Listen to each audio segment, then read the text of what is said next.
लेकिन मैं प्रधानमंत्री जी से एक बात कहूंगी कि आपसे एक शोषित वंचित दलित समाज के प्रेसिडेंट क्यों नहीं बर्दाश्त हो गए? कभी आपके व्यक्ति को उनके स्कार्फ पर चिढ़ हो जाती है, क्यों? एक स्कार्फ आप ही पहन सकते हैं, महंगा स्कार्फ, महंगे कपड़े, महंगी घड़ी, महंगे पेन, महंगे शॉप आप ही ले सकते हैं, बैग का चश्मा आप ही लगा सकते हैं, मोबला का पेन प्रधानमंत्री ही यूज कर सकते हैं, लुई वुइटन का स्कार्फ सिर्फ मोदी जी लगा सकते हैं, खड़गे जी नहीं लगा सकते हैं। तो आप उनका अनादर नहीं करते, आप इस देश की जनता का, आप उस समाज का अनादर करते हैं जहां से खड़गे जी आते हैं।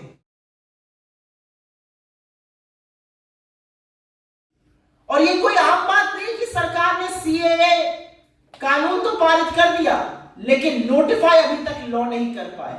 ये कोई आम बात नहीं है कि हाँ इस देश के किसान ने शहादत दी, हाँ इस देश के किसान ने सरकार को मजबूर किया, लेकिन उनके साथ मजबूती से खड़े रहने का काम कांग्रेस पार्टी ने किया और सरकार को अंततोगत्वा घुटने टेकने पड़े और तीनों काले कानून कृषि के वापस लेने पड़े।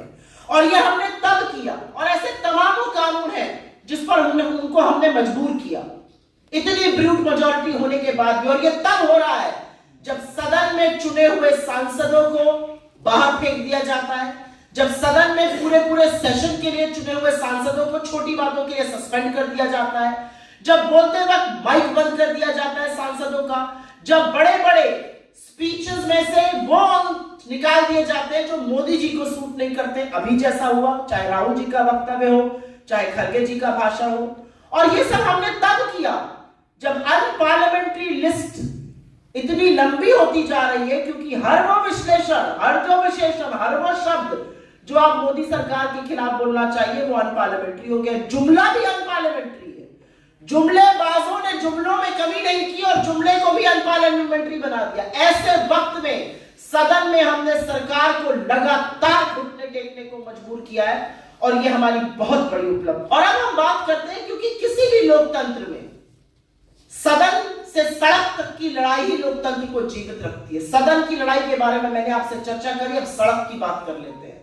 हमने बार बार सड़क पे उतर के, चाहे महंगाई के खिलाफ हल्ला बोलो, चाहे बेरोजगारी के खिलाफ हो, चाहे महिला सुरक्षा पर हो, चाहे अराजकता पर हो, चाहे सीएए के खिलाफ हो, चाहे काले तीन कृषि कानूनों के खिलाफ हो, लगातार सड़क पर उतरकर विपक्ष की प्रमुख आवाज बनकर हमने सरकार के घुटने टेकवाए। और यह सच है, ऐसा करते वक्त हमारे खिलाफ एजेंसीज को बेलगाम छोड़ा गया।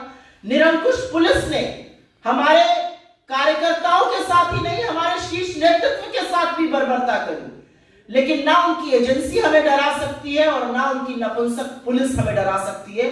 हम लगातार अपनी आवाज उठाते रहे, लेकिन आवाज उठाने की जो लंबी लकीर राहुल गांधी जी ने खींच दी इस देश की राजनीति में और शायद विश्व की राजनीति में, वो अपने आप में एक कीर्तिमान है। और हां, मैं बात कर रही हूं भारत जोड़ो यात्रा की। आपको याद होगा उदयपुर के चिंतन शिविर ने 2022 मई में यह संकल्प लिया था कि हम एक भारत जोड़ो यात्रा करेंगे।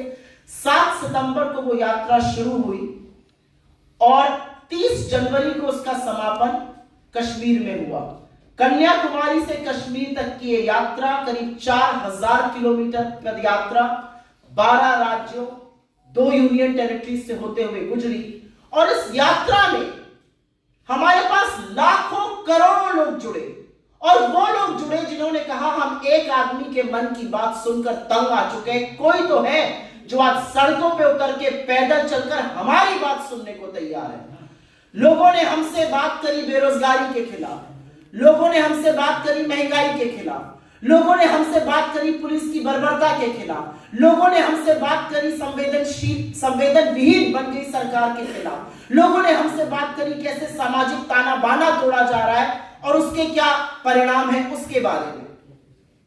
और ये सब बातें सुनते हुए राहुल गांधी जी ने तमाम लोगों के आंसू पोंछे, तमाम युवाओं का हौसला फिर से जोड़ने की कोशिश करी जिनके सपने बिखर चुके हैं। और इसीलिए Bharat Jodo Yatra is the biggest mass contact program that anyone anywhere has seen. और भारत जोड़ो यात्रा ने इस देश के सामने एक वो परिकल्पना दी जो मोदी सरकार की परिकल्पना से बिल्कुल जुदा है, जहां पर आप सहभागी हैं, जहां पर आपकी भागीदारी है, जहां पर आपकी बात सुनी जाएगी, जहां पर आपके आंसू पोंछे जाएंगे, जहां पर आपकी नौकरी, आपकी आर्थिक असमानता, आपकी महंगाई से जूझते हुए तकलीफों के बारे में बात करी जाएगी।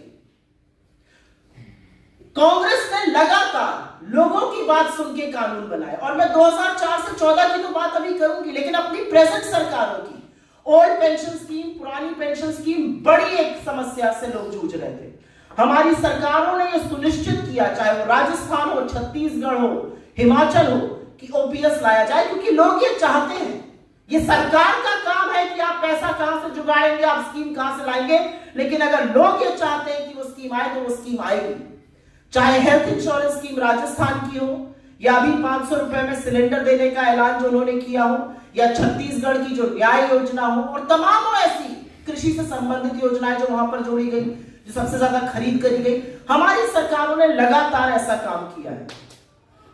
एक कांग्रेस पार्टी अकेली ऐसी पार्टी, और ये मैं गर्व के साथ कहती हूं कि राहुल गांधी जी के नेतृत्व में और खड़गे जी के हौसले के चलते कांग्रेस पार्टी अकेली ऐसी पार्टी है कि जब अडानी के स्कैम का बम फूट रहा है और लोग बगले झांक रहे हैं, हम लगातार सरकार को जवाबदेह बनाने के लिए मजबूर कर रहे हैं। हम लगातार ये सवाल पूछ रहे हैं कि अगर एक समूह के खिलाफ गंभीर संगीन आरोप है स्टॉक मैनिपुलेशन के, बेनामी पैसा देश में लाने के, जिनको आपने एक अधिकार दिया है, एक छत्र राज दिया है, पोर्ट में, एयरपोर्ट में, एग्रीकल्चर में, कृषि में, खाद्य में, आपने उनको एक छत्र राज दिया है, सीमेंट में, रिन्यूएबल एनर्जी में, डिफेंस में, तो बात तो आपको करनी पड़ेगी, आपको सवाल का जवाब देना पड़ेगा। 2 घंटे 40 मिनट तक मोदी जी सदन में बोलते हैं और एक शब्द नहीं उगलते हैं, अडानी का अ नहीं बोल पाते। हम मजबूर करेंगे उनको कि उनको सवालों का जवाब देना पड़ेगा। भले राहुल जी के स्पीच के 18 अंक एक्सपंज कर दीजिए, आप बड़े खड़गे जी की स्पीच के कितने ही अंक एक्सपंज कर दीजिए, ये सवाल तो आज देश पूछ रहा है कि आपका रिश्ता क्या है और क्या कर रहे हैं आप इसके बारे में। और मुझे फख्र है ये कहते हुए कि कांग्रेस ने अनकॉम्प्रोमाइजिंग, बिना डरे, बेखौफ, निडर, आंख में आंख डालकर सवाल पूछने का काम किया, जिन सवालों का जवाब आपके पास नहीं, और उत्तर में आप कांपते हुए हाथों से पानी पीते क्योंकि आपको डर लगता है हमारे सवालों से। लेकिन मैं प्रधानमंत्री जी से एक बात कहती हूं कि आपसे एक शोषित, वंचित, दलित समाज के प्रेसिडेंट क्यों नहीं बर्दाश्त हो रहे हैं? कभी आपके व्यक्ति को उनके स्कार्फ पर चिढ़ हो जाती है? क्यों? एक स्कार्फ आप ही पहन सकते हैं, महंगा स्कार्फ, महंगे कपड़े, महंगी घड़ी, महंगे पेन, महंगे शौक आप ही के हो सकते हैं। मैबैक का चश्मा आप ही लगा सकते हैं, मोबला का पेन प्रधानमंत्री ही यूज कर सकते हैं, लुई वुइटन का स्कार्फ सिर्फ मोदी जी लगा सकते हैं, खड़गे जी नहीं लगा सकते हैं। तो आप उनका अनादर नहीं करते, आप इस देश की जनता का, आप उस समाज का अनादर करते हैं जहां से खड़गे जी आते हैं। ये बंद करना पड़ेगा आपको। और जब आप कांग्रेस की पूर्व अध्यक्षा और कांग्रेस पार्लियामेंट्री पार्टी की चीफ सोनिया जी के बारे में कोई अभद्र टिप्पणी करते हैं, जो आपकी आदत है, आपने महिलाओं के बारे में क्या क्या कहा है, मैं इस मंच से वो दोहराना भी नहीं चाहती हूं। महिलाओं की कितनी इज्जत करनी है आप जानते हो, आपके व्यक्तिगत जीवन में कोई झांक ले तो समझ में आ जाएगा। लेकिन जब आप सोनिया जी का अनादर करते हैं तो आप ये भूल जाते हैं कि उनकी नासाज तबीयत के बावजूद, उनको बोला गया कि धूप और धूल से बसे, उसके बावजूद अपने समर्पण की वजह से वो वहां पर गई।